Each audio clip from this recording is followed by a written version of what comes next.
it is going to be a lot of work. We've done it before, but the questions will come up, and I'm sure that we will be able to work through them.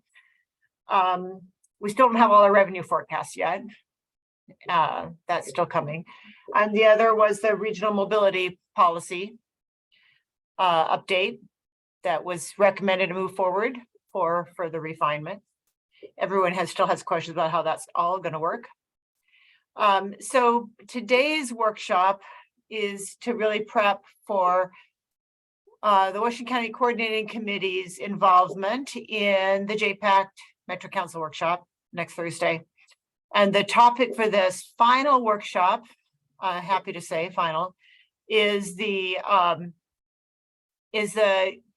climate smart strategy. And I think the question here, we put in the packet that we mailed out to you, some background information, a memo from the previous TPAC packet about the climate smart strategy, as well as the questions that TPAC were asked to answer, which is in your agenda cover sheet, about what needs to be, what tools need to be updated, what assumptions need to be updated in forecasting the climate reduction strategies. And I think a further question is, what additional actions could or should we be taking to better achieve those? And I'm kind of stalling right now while we're waiting for Kim to join. But I think one of the key things we learned yesterday from her at the TAC meeting was that a big part of this workshop will be covering explaining where the climate smart strategies came from, because a lot of people didn't remember in 2009 when the legislature mandated it to the region to develop a plan for addressing climate.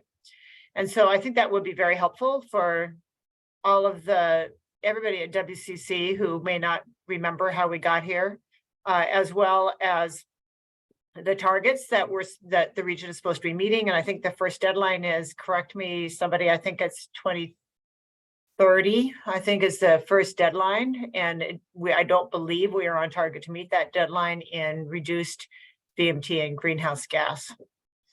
So that is as much as an introduction as I can give. And I'm gonna, Allie, you're unmuted. I mean, you are muted, but did you, if Kim isn't here, are you able to jump in, or do you, I guess you guys aren't in the same rooms anymore. You can't go down the hall and ask her. I can do my best. I'm not sure how much I'll be able to provide, but. She said she would bring, yesterday she said she has she would share her slides that she's planning to use to walk us through kind of the history of this. But I tell you, there's just so many different things going on right now. So I can text her and see if she's still able to join us if I have her text.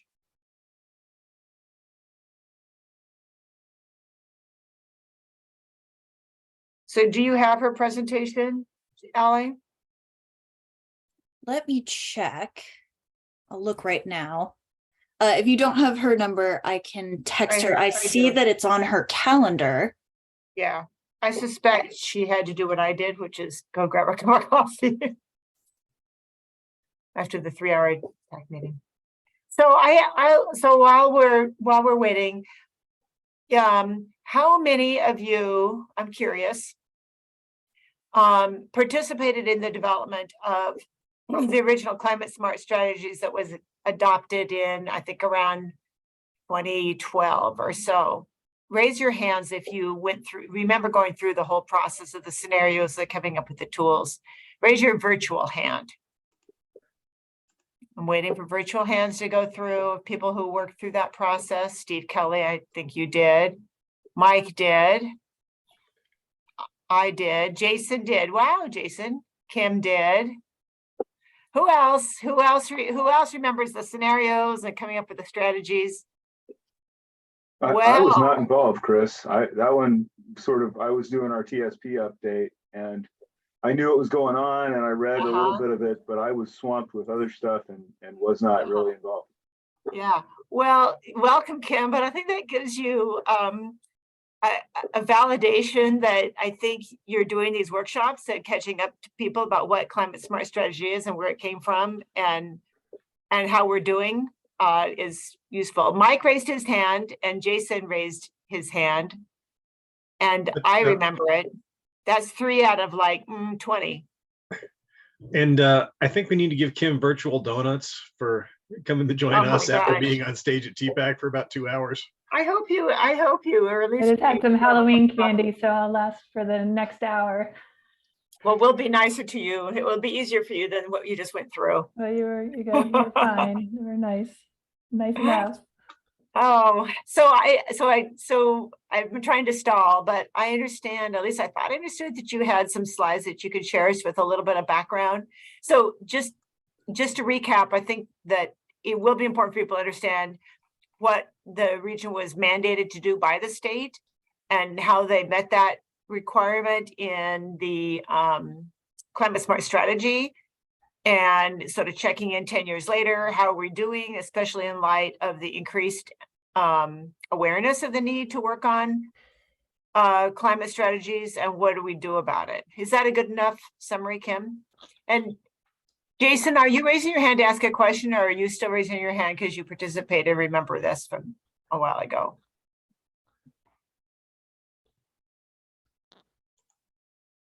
His hand went down. There he is. Yeah, I left my hand up there. Okay. Yeah, I participated at arm's length with Tom Pessimir back in the day on this, so that's why I raised my hand. I wasn't. Okay. Yeah.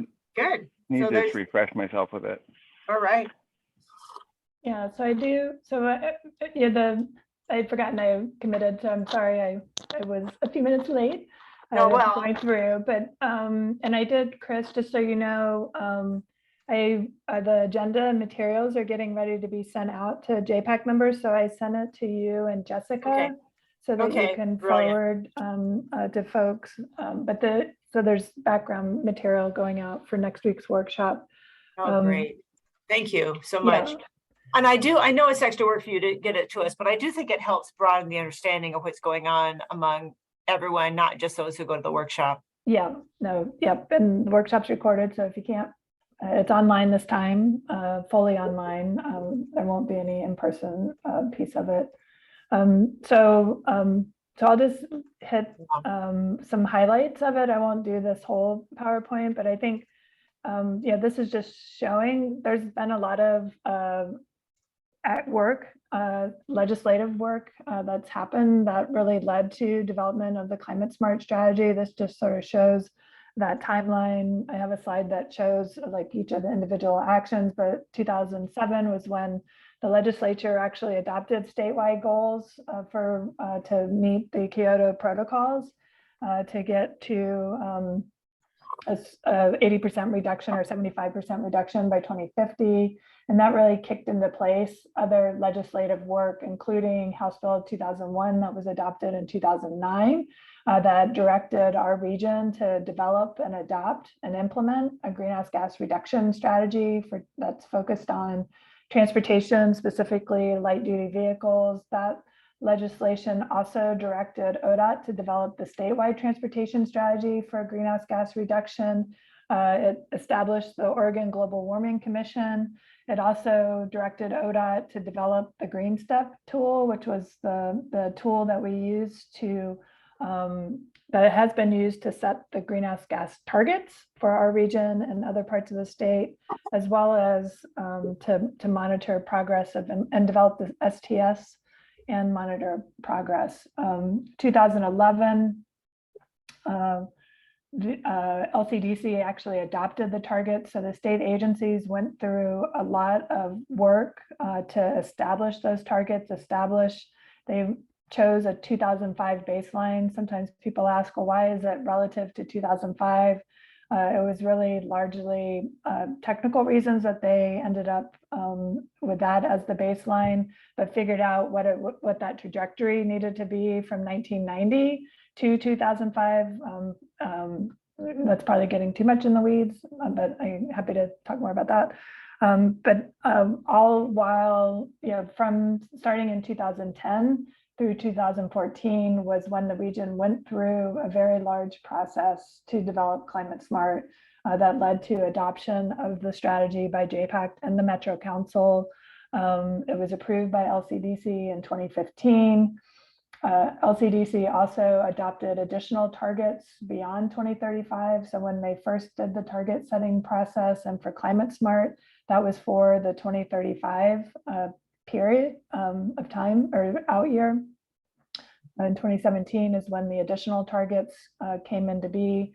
And then we fully brought climate smart into the RTP in 2018 as part of that update. The OTC adopted the statewide strategy in 2018. They had accepted it, I think, in 2012, but now it's actually formally adopted as a component of the Oregon Transportation Plan. And then you all have been participating in the rulemaking that was happening under LCDC, the Climate Friendly and Equitable Communities rulemaking, which is further advancing implementation of the previous rules. And I would say that there is also federal rulemaking underway right now that will require MPOs like Metro and ODOT, DOTs, state nationwide, once finalized, to also have greenhouse gas reduction targets as part of their planning work. And so I think the comment period on the initial rulemaking closed mid last month. And I'm not exactly sure like what the timeline for that work. It'll probably be after this RTP, but that's on the horizon. So not only are we trying to address state requirements and regional goals and local goals, but also, eventually we will be having to address those federal requirements. And I can, these are slides that were in a TPAC workshop packet from September. I can send the link out, but these are all the legislative actions. So there's just been a lot of work at the legislative level aimed at this. These are the targets. So the targets that were adopted by LCDC, we had our target for our region, and essentially what's now in Division 44 of the administrative rules. There's a target for every year from 2040 through 2050, but I'm just showing here what it is for these 5-year increments, because for 2045, which is I'm going to update this slide, which is the out year for this current RTP, it's a 30% reduction in greenhouse gas emissions. And then other metropolitan areas in the state, originally when they were set, had individualized targets because they were looking at fleet, the fleet mix and assumptions, and tailored it. But as they did the revisions in 2017, they found that it really was splitting hairs and presuming there was more accuracy than there is. And so other metropolitan areas have the same target that they're responsible for, but ours is more because there's greater potential for reducing it. One thing I think it's always important to remember that our targets, in addition to reductions that were anticipated from fleet and technology, so the state gave us fleet and technology assumptions that we have assumed. Part of, so it's not something that we changed in Climate Smart. We just took and used those assumptions and focused our strategy on other things that would reduce VMT per capita. And the other thing I think it's important to also know, because I think this is really buried in a lot of work, that there's been questions raised in the JPAC and frankly, some of the council discussions around this about them being per capita, and that it's not accounting for population growth, but it is. And the way that the state agency set up the target, that by meeting those per capita reductions, you actually were on the trajectory for reducing overall greenhouse gas emissions in line with the 75% reduction below 1990 levels. So I think there's definitely documentation of that that I need to go back and look at more, but that was what And it was trying to, our reduction on a per capita basis is different than what other parts of the state would be responsible for.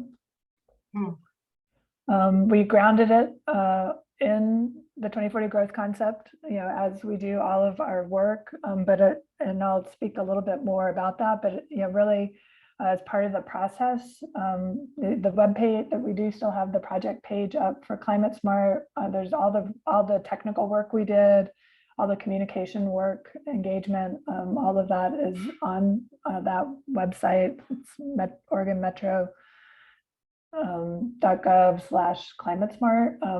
But it really highlighted that, and we did a lot to highlight that a lot of the things that you are already doing in your communities are helping lead to reduction in greenhouse gas emissions. The land use plans that have been in place and that you've been working to implement to support your community visions, get us to those greenhouse gas reductions. And it's because the growth concept is a concept that works. It's focusing growth in areas served by transit, in the centers, main streets, corridors that have frequent service. It's maintaining a compact urban form. We don't expand the urban growth boundary in large increments. We're very mindful as a region of how we're expanding and where we're expanding. But we do expand, have expanded the urban growth boundary. We did, some of the technical analysis. There's a phase 1 report, the understanding our land use and transportation choices. That work, we going into this process or developing Climate Smart, we really had no idea, like, could we even meet the target? Like, how close would we get? So we used the Green Step tool that ODOT had developed. We also developed this strategy toolbox was more of a literature review at the time that looked at all of these different policy areas and what kinds of reductions, either in VMT per capita or actual carbon emissions from transportation, could be achieved with different strategies. And then using the Green Step model, we were able to test different levels of basically ambitiously implementing pricing, like carbon pricing, VMT, parking pricing, expanding travel information, regional travel options program, and connecting to more commuters and more households, that are served by high frequent transit.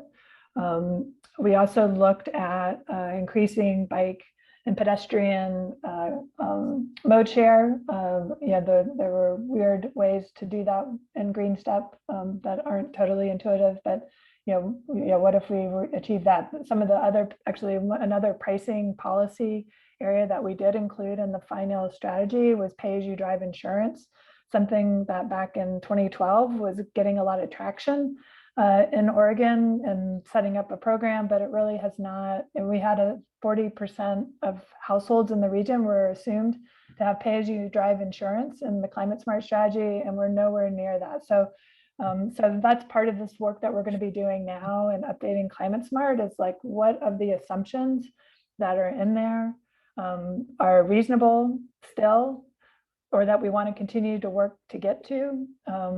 Transit was a really key part of the community design policy area, in addition to active transportation and increasing walking, bike mode share.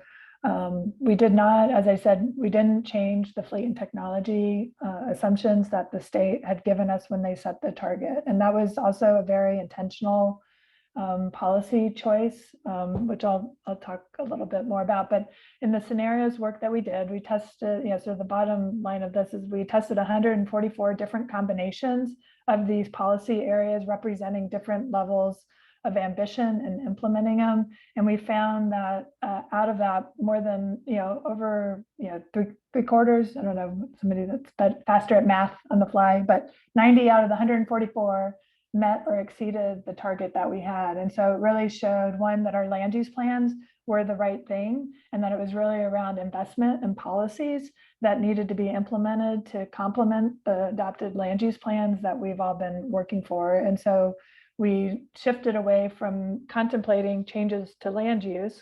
That was an intentional decision as part of that process, and focus more on the kinds of investments and policies that would be needed to help support other climate goals, but other goals as well.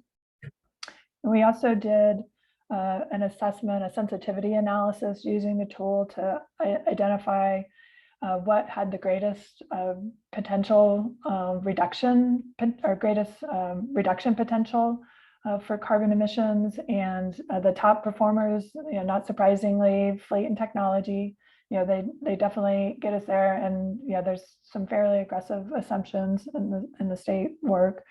Pricing as well. And so there are policy levers within what's now called Vision Eval, was Green Step then, now called Vision Eval, for carbon pricing, changing the gas tax, a per mile road user fee, parking management but as priced, and that pay as you drive insurance. The community design really was a combination of the walking, biking, mode share, but also significantly expanding transit. And so that those were sort of the top performing levers in there. And particularly as you combine them together, their greenhouse gas reduction potential increased, that there's synergistic effects across them. And then the more moderate reduction potential really were the active transportation investments, the travel option, and TSMO. And so, which are a strong part of the climate smart strategy today, because they, while smaller than those other levers, these were a core part of things that we were already doing in the region and locally as well. And then the analysis also showed that adding capacity is not, not a solution to reducing greenhouse gas emissions. We need to be managing the system, providing options. It doesn't mean you don't expand the system, but it's not part of reducing our carbon emissions. And our strategy toolbox and other research really help support that. So transit was a centerpiece to it. And in the last RTP update with the passage of House Bill 2017, we were actually able to get to the levels of transit service envisioned in Climate Smart, which when we adopted it in 2014, it actually exceeded our financially constrained forecast for transit service. But House Bill 2017 really allowed us to achieve that level of investment.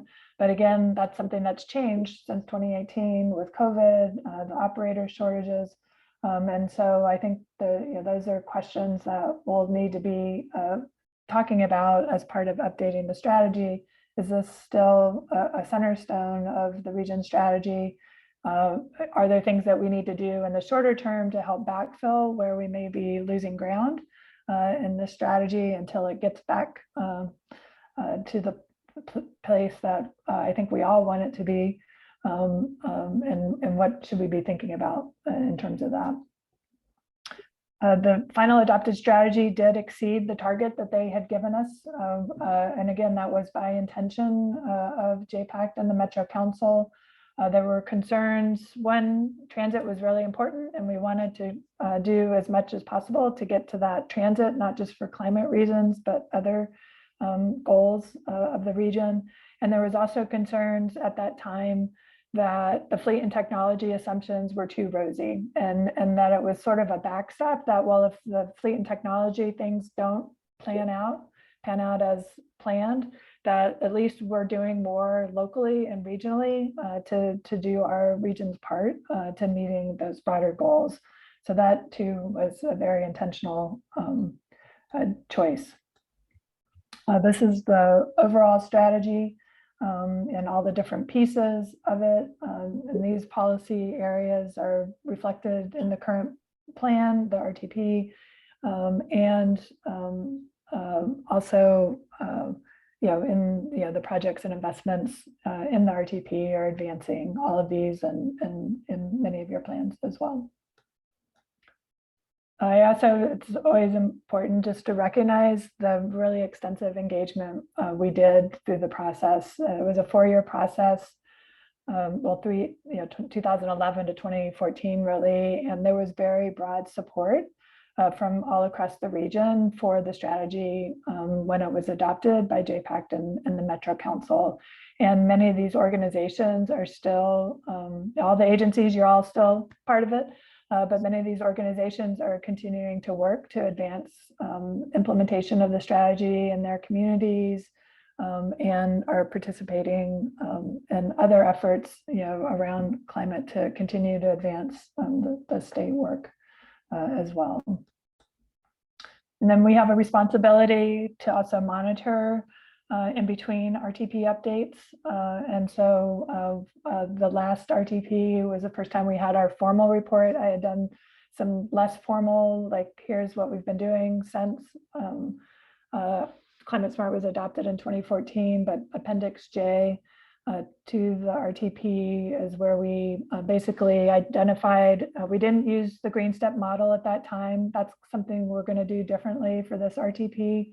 We couldn't compare back directly to the emissions results. So what we reported on is, here's what we said we would be implementing as part of Climate Smart, and here's how the RTP is helping or is implementing these different things. And so we'll be updating this appendix as part of it. And the rules require that if we're not on track to meeting our targets, that we need to identify changes to do that. And so the new CFEC rules that were adopted specify that our financially constrained RTP needs to meet that 2035 target, 2045 target. And this was some of the performance, that we were making satisfactory progress, and it really emphasized that we need to continue investing in our system to accomplish what we said we would do. And just sort of the teeing up the conversation and part of JPAC next week is, things have changed dramatically in the last 5 years, and so we need to sort of reassess what we adopted, what still makes sense, and where are the areas that we think we need to change or should do more. And the materials that are in the packet that'll be going out are just trying to frame up some of those key trends. We're also working, we've hired a consultant. We're doing the negotiation of the scope right now to help support us in doing some of the technical analysis for this, because it's been a challenge not having the state level tool. When we didn't use that as part of the RTP update, we want to integrate that with that, but we also are going to be using our regional travel demand model and other things that we typically do in an RTP, and they will never align and give you the same number.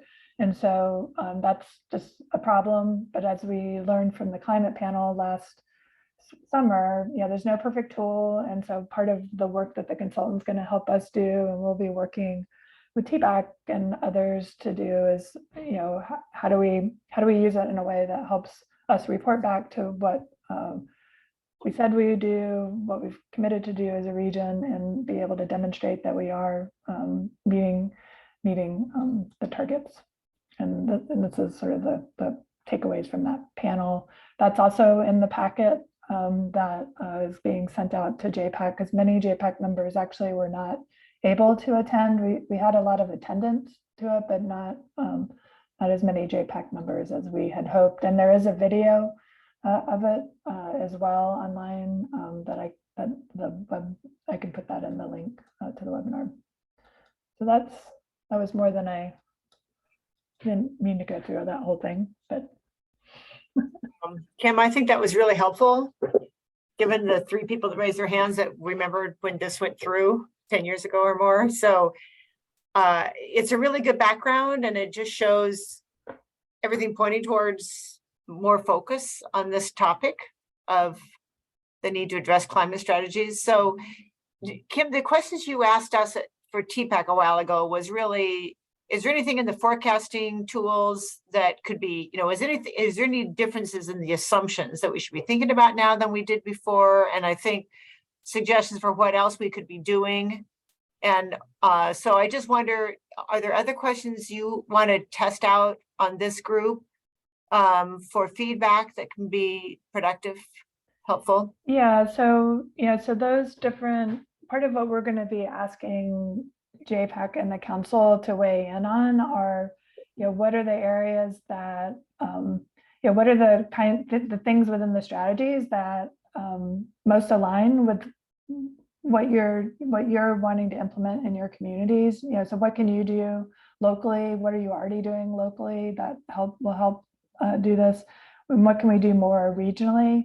I think that we will be adjusting our transit assumptions based on the financial forecasts and the work TriMet's doing to update their service plan.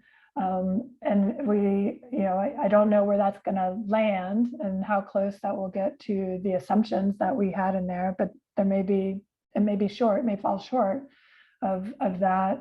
What we didn't include the last time around was like and beyond the pay-as-you-drive insurance and very modest parking pricing, we didn't include other pricing strategies in there. And we know tolling is, the discussions around tolling. And so what of that should be part of that strategy? And we'll be building in what is into the RTP analysis work, what is submitted around tolling, but are there parking things that we should be thinking about being, because of how, because I do think, I guess, it seems prudent to be focused on those high and moderate reduction potential strategies and what we might want to do more of or need to change because of changes since 2018.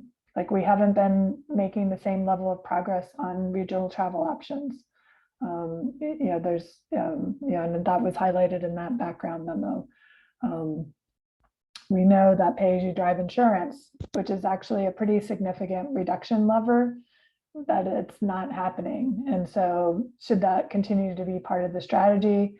Should we set it aside and have something more modest for that, or not at all, and focus on some of the other areas that could help close the gap? Because I do think that we are going to find that we're going to be falling short just from what we know of the trends, and the work that we'll be doing with the consultants will help identify what that gap is with our new forecast, and then the feedback that we've been getting and that TPAC members submitted and that we'll hear from JPAC and the council next week will help us in developing some potential scenarios to evaluate, to identify ways that we can work on closing that gap.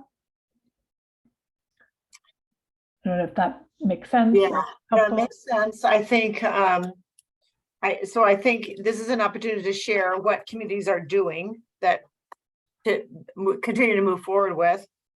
And what are else? priorities? What are Right. priorities locally? Yeah, that to reinforce this. And Mhm. then what more regionally? I mean, what, I'm not sure how we adjust in the future for more, working from home and reductions in peak trips. And that's a new one for us. I think the reality that road user charge is coming. I think that's more of a reality than it was 10 years ago. So, I don't know what the fleet assumptions have been upgraded to, but certainly the automakers are cranking out EVs, and we have California leading the way with saying no gas cars in a certain year. So right, and ODOT, so ODOT is working on developing sort of updated assumptions that they say will be reflective of all the rulemaking that DEQ has been doing over the past several years. And that information will be available to us as part of, for us to be able to have access to help inform the assessment work that we do using Vision Eval. So they've been, and they think that they are now on track where, I think that there's debate about that, whether it's on track to the biggest, a lot of the rulemaking that they've been doing is focused on the actual vehicle technologies, but other assumptions that are in there are the turnover of vehicles, that every 7 years, people will be buying a new car, and that's just not how people, that's not how Oregonians live, We're too cheap, huh? yeah, everybody drives it till it dies, so, or not everybody, but a lot of people do. So, so I think there's things like that actually has a big influence on, because it's assuming there's more turnover in the fleet faster, even if the vehicle technology is getting to be EV or low carbon, the turnover in the fleet mix itself is not happening. And then the other counter effect is that we're not going down in large trucks and SUVs, that's going up. And those fleet and technology assumptions that the state had assumed that passenger vehicles would become a higher share of the fleet, not the SUVs and small pickup trucks. And then, the commerce, online commerce, some of those vehicles are actually light duty trucks that are accounted for in this. All right, so great opportunities for you guys to ask questions and talk about what you're doing. So Jean had her hand up first. Well, I was just going to chime in on what Kim was just saying, and you basically said you got to what I was going to say around vehicles lasting longer, and that's sort of that's the barrier to making progress, right? And I think the question really needs to be, how can we make it more urgent for people to move away from combustion engine vehicles to EVs, or that mode shift piece. I'm glad you brought up the mobility options, or whatever we're going to call it.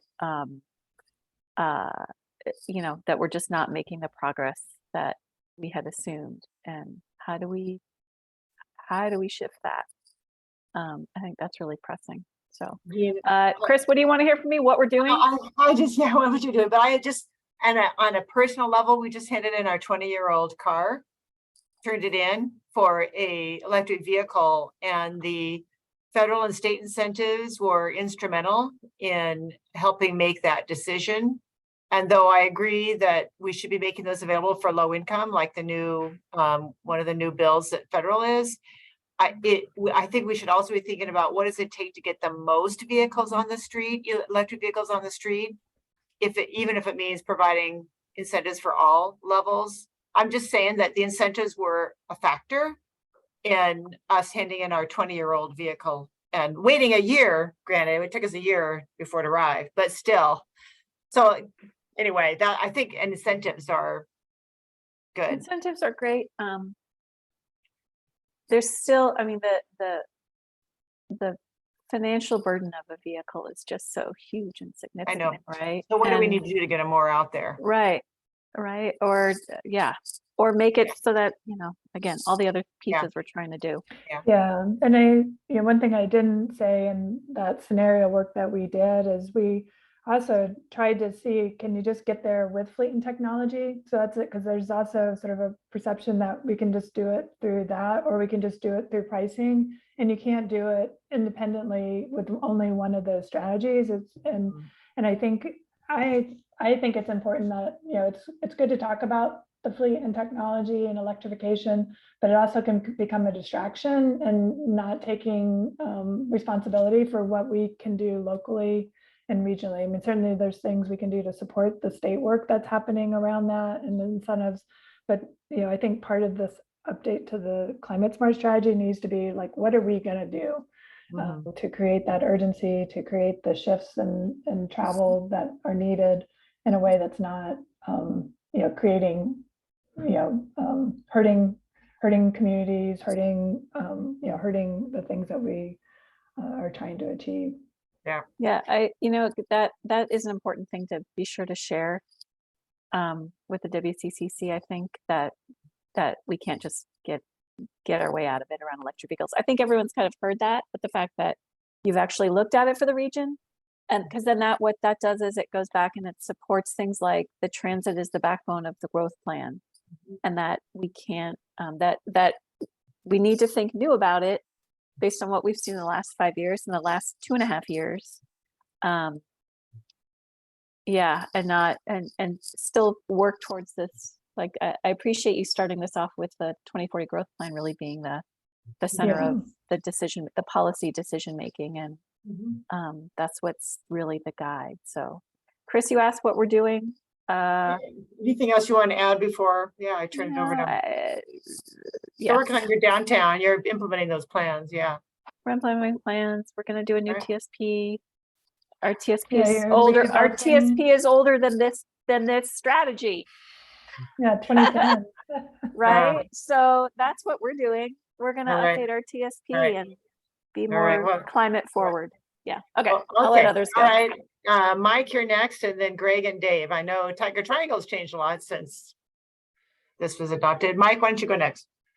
I don't want to get into a competition about whose TSP is older.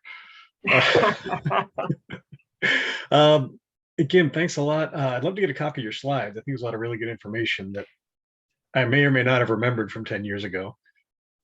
Well, we're going to get them and we're going to mail them out, Sounds good. right? And I'd love to see if your team or somebody else would be preparing kind of a report card, like 10 years later, kind of what's changed more than we thought, what's changed less. It's a lot of like what I've heard us talking about. Yeah, so Really that's part of quantify. what we in this presentation, as well as what we presented at a TPAC workshop in September. Yeah, we focused in on not every piece, but the core pieces of where they're the biggest change. And so that's part of the JPAC packet that'll be coming out, that I also sent Chris, so she can she'll send those materials to you all. Yeah. And Good. you can provide them to the WCCC. Good. Yeah, I think another example, I think we've collectively saved a couple hundred vehicle miles traveled just by having this meeting virtually. And I wouldn't have envisioned this level of virtual meetings 10 years ago. Yep. Really good point. But Yeah, well, people thank you are for what you're doing. making more trips and for other reasons. I think that's some of the emerging trends work that Elliot did, and Yeah. looking at just how travel has changed, and we're just not going to be able to fully account for everything. But obviously we want to do as good a job as we can. That's a good point about the meetings. Greg. Yes, thank you so much, Kim, for showing the history. I was not around during those time periods, especially was not around during Climate Smart. So it's good to get a background on that. I will say that, one of the things I would hope that we would focus on as a region is really the air quality impacts of congestion. And so, we've done, the city of Hillsborough has really partnered with Portland State University over the last really 18 months to study the effects of congestion and the different levels of air toxins and GHGs that are produced by different varying speeds and volumes on highways. And the effects are dramatic. I mean, they really are dramatic. And we're looking forward to publishing a scientific paper on this here in the next few months. But just to say that we have a tool in our arsenal, if you will, in our toolkit, where we can measure motor vehicle emissions. And it's called MOVES 2014. And that software is the best, most highly advanced, scientifically based information that we can come up with on a regional level to really measure how we're doing using the best science available. And so I would just encourage that as we look forward, that we use that tool as many in our arsenal to evaluate decisions. We've run moves on the I-5 Columbia River Crossing project. We have before, we can again. We've done it on the Southwest Corridor. We know what our major transportation investment results are, air quality results, scientifically. I think it would behoove us to embrace science in that particular case.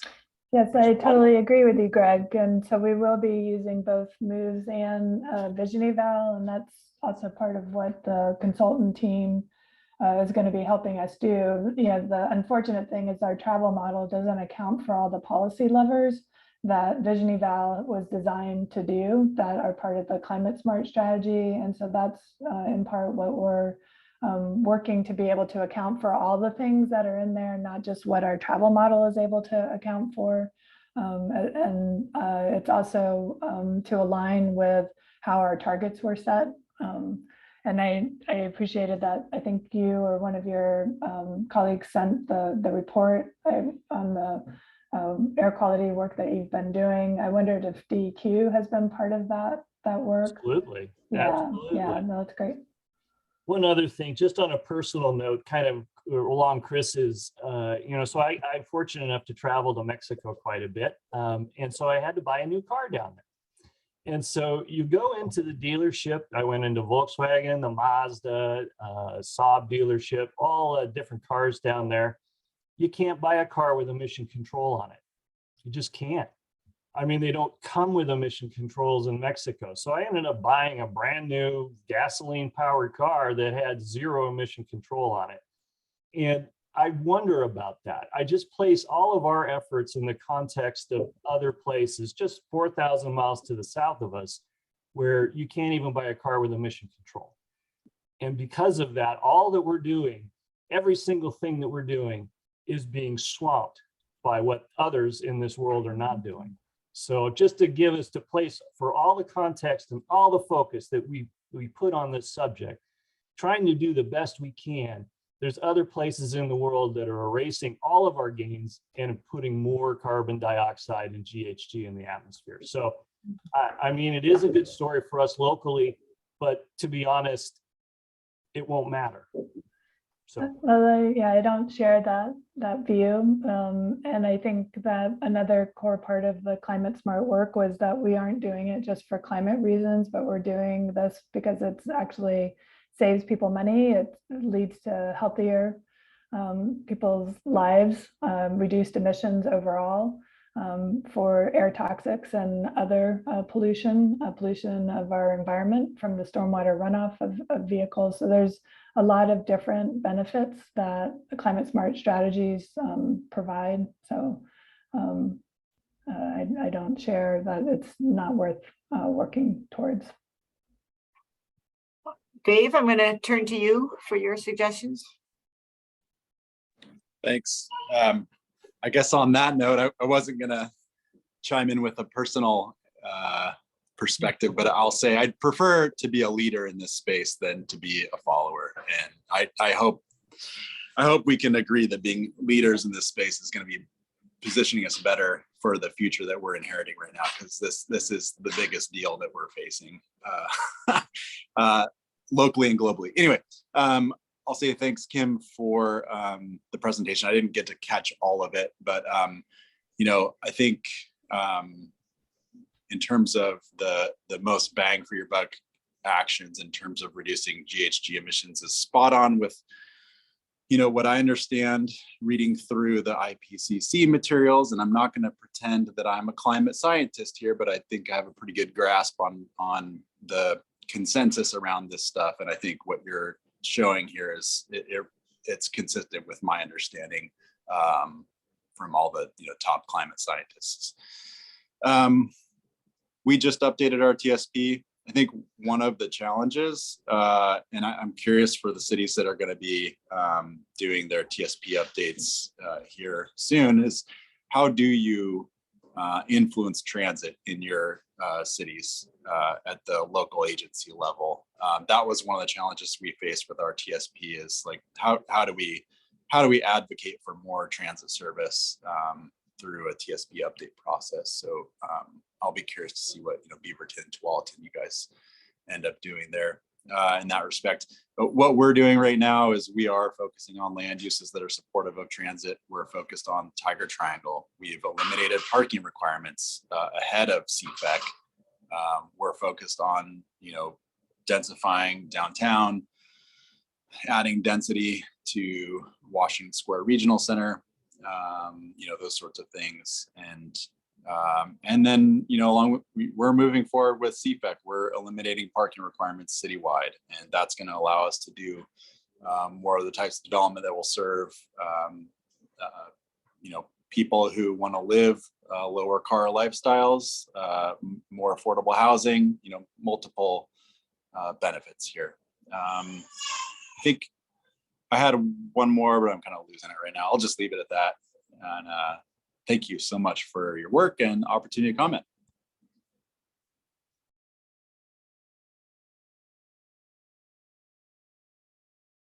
Jabra, you want to add in? Yeah. Part of this plan, nobody mentioned the power grid that we have. Yeah, we're trying to convert to EVs. But what happens to the power grid? I mean, California at this time, in the summertime, they have issues with it. And now they're converting to EVs by what, 2035 or whenever they decide to do it. So how they're going to keep up with the power supply and the cost of power too. So those are challenges for all EV vehicles. Also, studies have shown, when you build an EV vehicle, it's probably will cut 50% of the greenhouse gases when you have one. Some people think, hey, it's almost 80 to 100%, and that's not true.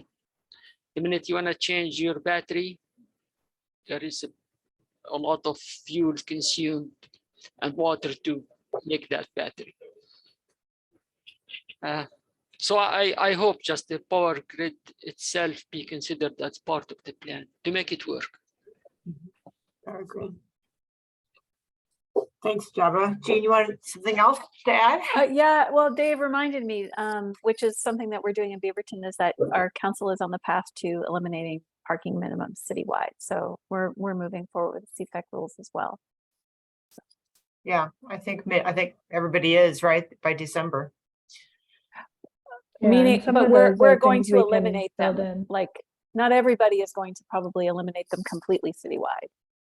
That's the Good path that we're question. taking. Yeah. Good question for a future TAC meeting to find out what people are doing. Yeah. Well, we are out of time for this, but I think this really, Kim, I really appreciate the history. I think it is really valuable for this to everyone to understand this, and the increased awareness and the discussion. I think at the WCC on Monday, I think we're going to hear a lot of ideas and questions, so it'll be a good opportunity. Would you like that PowerPoint, Chris? Yeah, and I'd like to talk to you about if you can come. I can't remember if I've asked you. I was going to send you an email because I don't feel comfortable. The other things we could kind of summarize, but this is really your story. Yeah. It's at noon on Monday. Yeah. Yeah. No, I'm my Oh lunch yes. hour is So thank open. you, because yeah. It'd be great to hear from you. Yeah. All right. But yeah, send us the PowerPoint. I'll package that all up. WCC likes to see PowerPoints in advance. That's been really clear. So send that to me and I'll send it all out. Chris, can I ask, you had a bunch of questions at the top of our agenda, maybe too many. Are you going to frame up some questions for them in the agenda? What are you going to do? What are you going to do? How are you gonna I will do exactly what Kim is doing with JPAC, which is asking about questions in the I'm just going to pull up the agenda that she sent me. Asking the questions about, do you understand the background, how we got here, and what can you be doing? Although we're not going to be doing, you don't have questions. But just I think just the questions that we had now, what do you think we could be doing differently? Okay. What do you think's working well? Yeah, I would work for you locally. Yeah. I'll see if I can. I know they're still working on, because we're going to have online polling as part of the meeting, as well as discussion time to see what everybody says and then talk about it. And so I'll see where that is at in terms of finalizing those. Great. Yeah, I'm looking for simple and high level that, in a way that they can have conversation and not get too deep into, are EVs good or bad? I think I have learned, I think we all know that the WCC, they seem to have plenty to say as they get started. So I've learned not to worry about that. Yeah. Yeah. All Okay. right. All right. Thank you. Bye. And thanks everybody for hanging in there. This is the 5th and last of these extra workshops. We made it. Yeah. Okay, thanks. Have a good weekend. Thank you.